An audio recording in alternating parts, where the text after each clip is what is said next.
Can you imagine a world in which supporters of a presidential candidate assault the parliament of a country? I'm sure you can.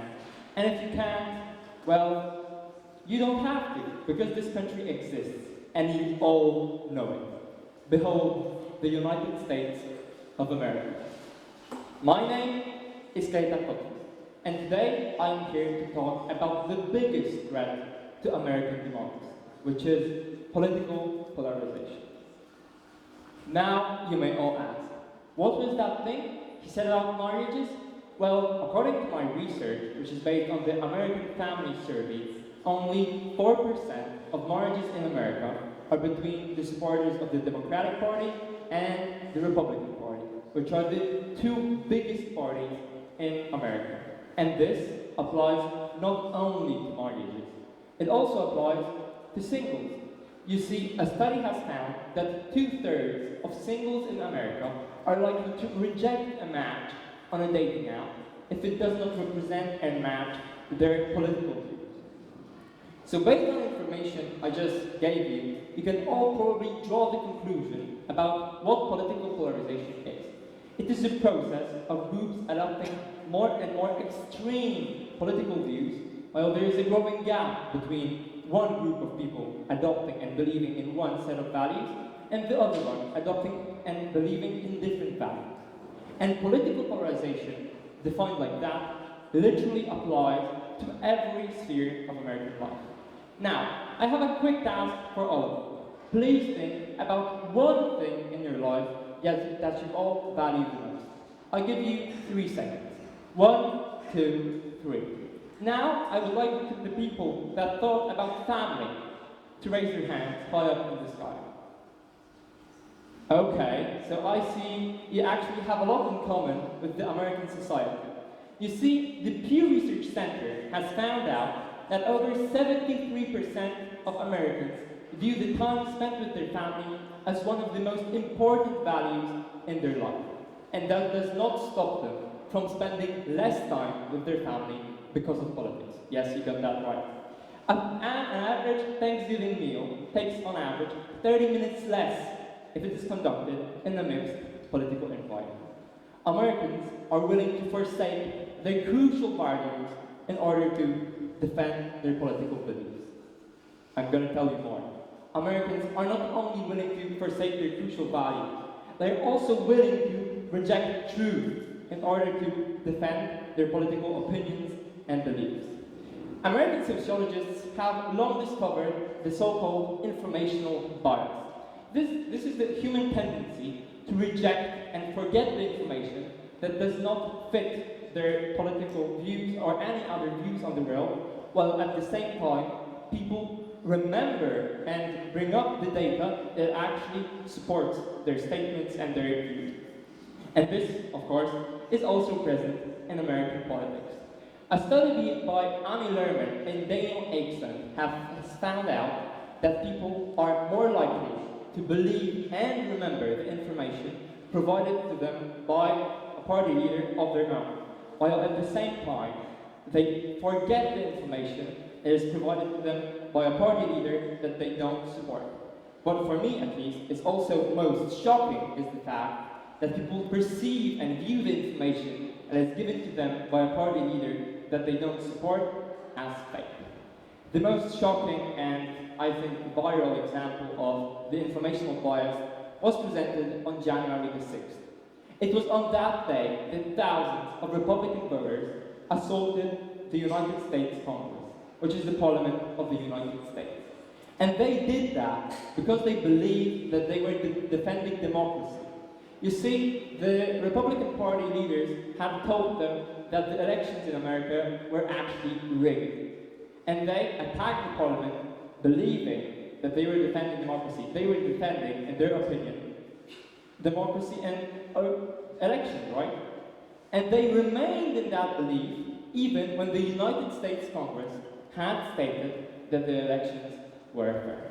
This led to one of the most tragic days in American history and one of the darkest, at least in my opinion. Okay, now we can all probably recognize that political polarization in America is a serious threat. an enormous threat to American democracy and to the American society. And it probably would seem logical for me to now, I don't know, supposedly propose a great solution to this problem and everybody would be happy, right?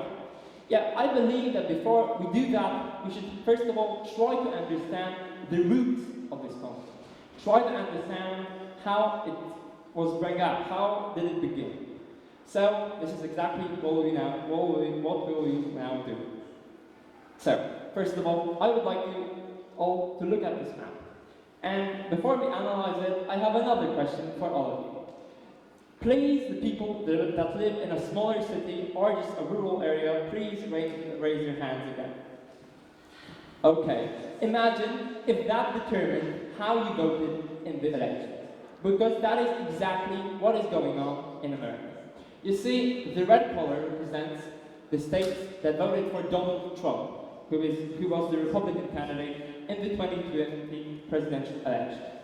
While the blue states represent the states that voted for Joe Biden in the 2020 election. And this visible division, as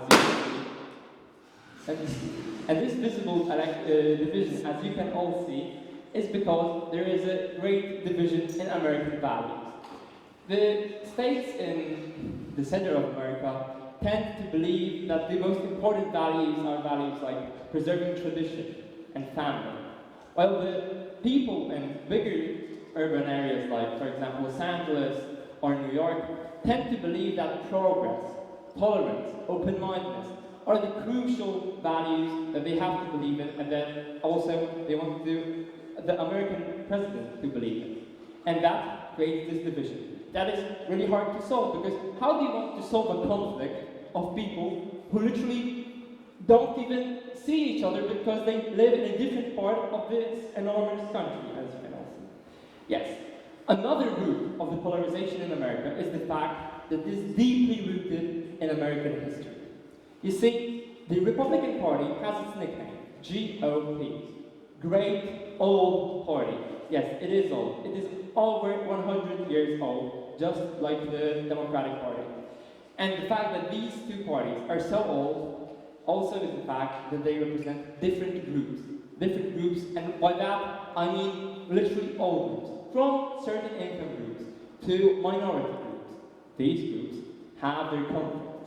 These conflicts have been going on for hundreds of years, and a party cannot simply solve them. Instead, what the party can do, and the parties in America do that, a party can thrive on these conflicts. They can use them in their own advantage. And the politicians in America do exactly that. And the third cause in America of why the political polarization is present is the fact that it is simply beneficial for politicians in America. A study by Edward Glacier, who is a Harvard economist, has found out that people are more willing to vote for a politician that refers to hatred and fear in his campaign, rather than to vote for a politician that refers to love and the peaceful resolution of conflicts in his campaign. And I can assure you that the guys in the White House and the United States Congress know that. Also, what is kind of important is the fact that political polarization makes politicians literally untouchable. Can you recall when I said that people voting for the Republican Party tend to see family as the most important value? Yes? Well, that does not stop them from voting for Donald Trump, who has been involved in many sex scandals. Okay, now we all recognize, first of all, that political polarization is a serious threat, and we understand its roots. But now, I would like to talk about the solutions that we should adapt in order to tackle the problem of political polarization. But before we do that, I would also like to say that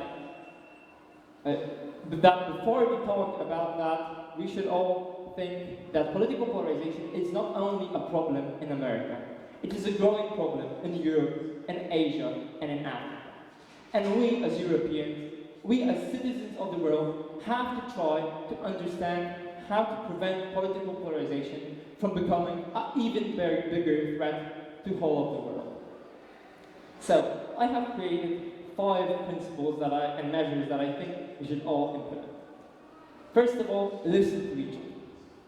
We cannot always agree with each other, but in order to disagree with an idea, we have to understand it.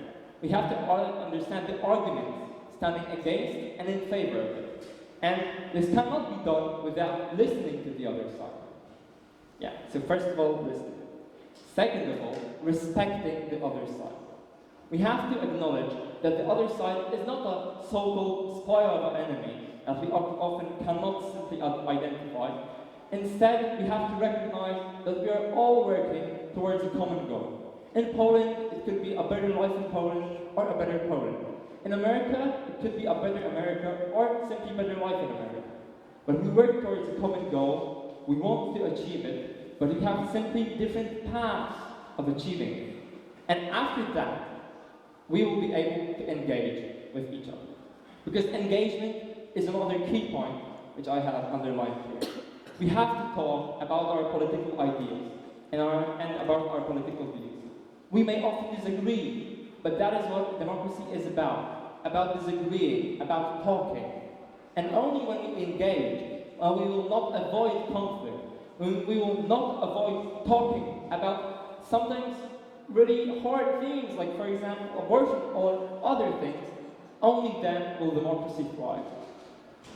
Also, holding politicians accountable and holding ourselves accountable for our words. We have to recognize that when we say something, we have to take action in order to do that. And the same applies to politicians. When a politician says something, we have to hold him accountable for his words. We have to tell him, okay, you said that in the campaign, now do that. And we have to prevent a situation in which the politicians are literally untouchable. And last but not least, acknowledging our mistakes. Not every human being is always right. That is a human thing. We are all wrong. But we have to recognize our mistakes. We have to be able to say, okay, I was wrong about something. You presented better arguments about something. I agree with you. Let's do that your way. It can't go the other way. Someone can say, okay, you were right, and now we're going to do it your way. And that is also what democracy is about consensus and about recognizing that we are not always right. And I believe that when we do all that, we will be amazed to discover that democracy is based on conflict. Democracy is based on a conflict, but this conflict cannot be based on hatred and fear. Instead, it has to be based on mutual respect, listening to each other, acknowledging our mistakes, and also engaging with each other, and holding people accountable for their words. And when we do all that, we will also discover the other thing, that the enemy in democracy is crucial. Because the enemy is what makes democracy tick. And it takes a real democrat to love their enemy. Thank you.